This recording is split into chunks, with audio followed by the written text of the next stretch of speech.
Building a custom home can be an exciting journey, but finding the right finance can be a challenge. Fortunately, a one-time closed construction loan can help the process be more efficient and simpler. And in this video, we will cover everything that you need to know to build with a one-time closed construction loan. One of the benefits of a one-time closed construction loan is not only does it allow you to purchase the land, but you can also finance the build at the same time. Or if you already have land, then it allows you to refinance and finance the construction of your dream home. To qualify for the loan, it will depend on which loan program that you're using. So there are options for conventional, FHA, USDA, VA. In this video, I'm going to talk about conventional and VA options because those are the most popular. One thing to keep in mind is that this is primarily going to be for a primary residence. And for it to be considered to be a primary residence, you are going to move in within 60 days after the home is complete. You can build all sorts of property types with this loan. You can build a single family home, a modular home, you can do manufactured homes, you can even do homes that look like barn doors. Now, what about properties that aren't available? Co-ops, properties with more than 4 units, and homes in a flood zone are not eligible for a one-time closed construction loan. There's a lot of nuance when it comes to what property types are included, and so that's why it's very important that during the build-up process, while we are getting ready to start the loan, that we understand what it is that you want to build and how it's going to be built. Most of the time, this loan type is going to be for a primary home, although with conventional, you do have the option of building a second home or even an investment home. For a conventional loan, you are going to need a credit score of at least 700. And if it's your primary home, you can go up to 95% loan to value, which means that you only need a 5% down payment. These can be done as either a 15-year loan, a 30-year loan. There are even ARM options available, although typically right now, the ARM rates aren't the best.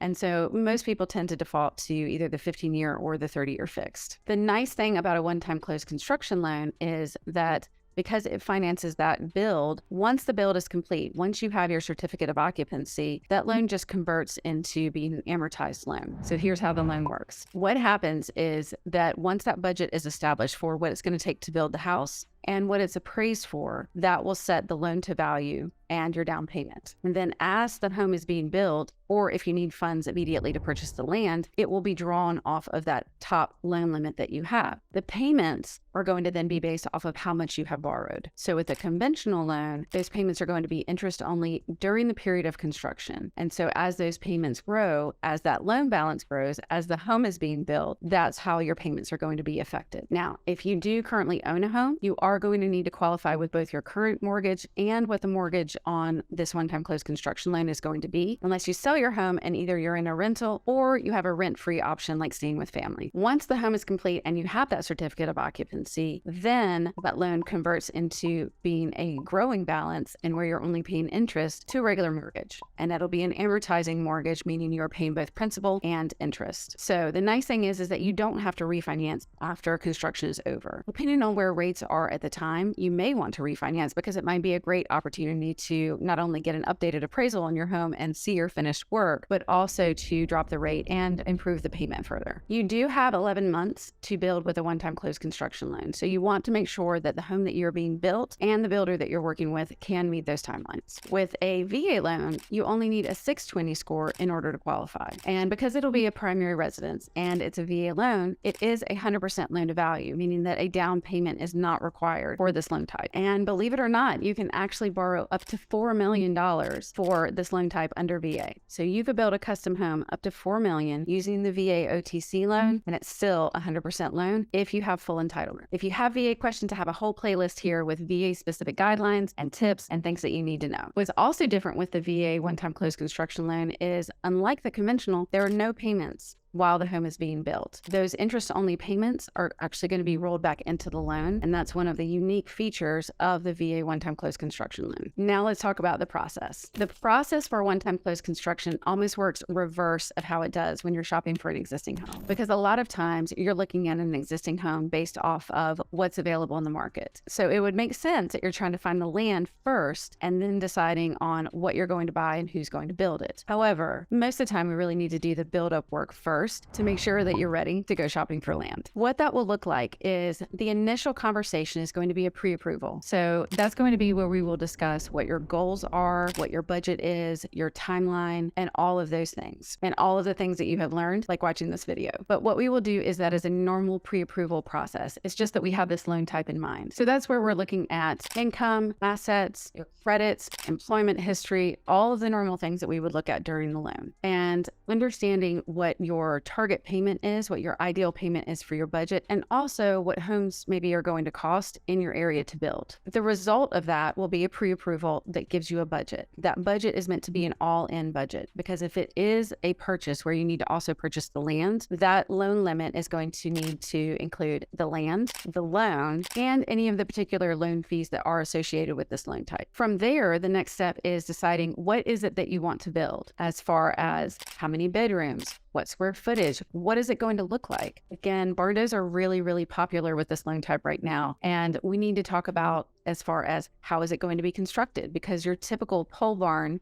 construction will not work. It does need to be a home that is constructed either what's called a stick built, where it's built on site, or a modular, where many of the components are built off site and then assembled on site. It can absolutely look like a barn dough, but that's why, again, we need to really understand and do a deep dive in what it is that you want to build. So from there, we will get the plans for that home and the specs, the specifications, like how's it being built? How is it going to be finished? What's going to be the budget for lights, plumbing, all the fit and finishes? As part of that, we will also identify who is going to be building it, who is the builder, because that builder is going to have to go through an approval process. That approval process is checking things like their experience, their insurance, and some references. We want to make sure that this builder knows what they're doing and that they're not going to run off with your money. A special thing for the VA one-time close construction loan is that the builder is going to have a builder ID. It's easy to obtain from the VA, but it is going to be something that is going to be part of it to make sure that it meets guidelines. Once we have all of that, we know what it is that you want to build. We have the plans. How is it going to be finished? We have the specs. We have a price sheet from the builder, and we have the builder's information, and they're vetted.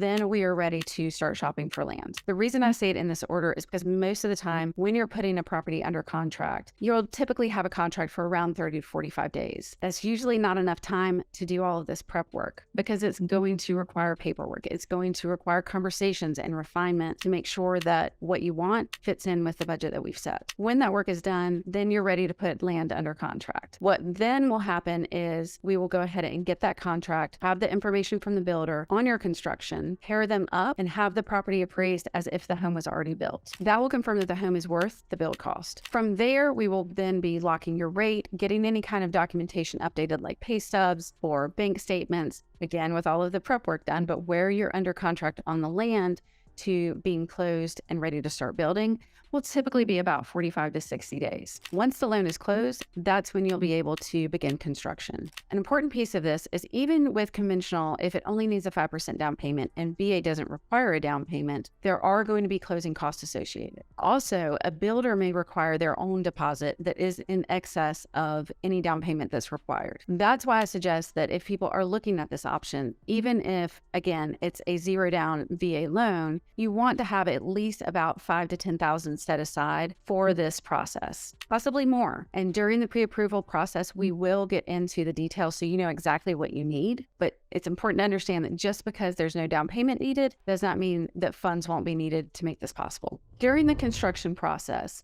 how the money will work is as the builder makes progress, they will then order what are called draw inspections. And that's where the appraiser that provided the original appraisal is going to come out and say, this is how much percentage of the home is complete.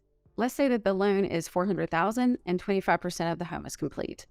That will then mean that the builder is going to be reimbursed, drawing up the loan balance that now you'll make payments on if it's a conventional loan, and that will go to the builder to reimburse them for money that they have already spent to get your build to the point. As far as fees associated with this loan, I'm going to put some of them on the screen, but what they typically include are going to be extra admin fees, because this does require extra work after closing, and also for the draw inspections. Again, an OTC loan is popular because it does allow you to do all of this with one loan. You don't have to then have construction financing, which can require a large down payment, and a subsequent refinance and permanent financing, which costs additional closing costs. So if this is something that you've been dreaming of, don't let financing stand in the way of building your dream home. With a one-time close construction loan, it allows you to make the process simpler and more efficient and make your dreams a reality. I'm Rebecca, the Mortgage Mentor. If you have any questions, I'm here to help.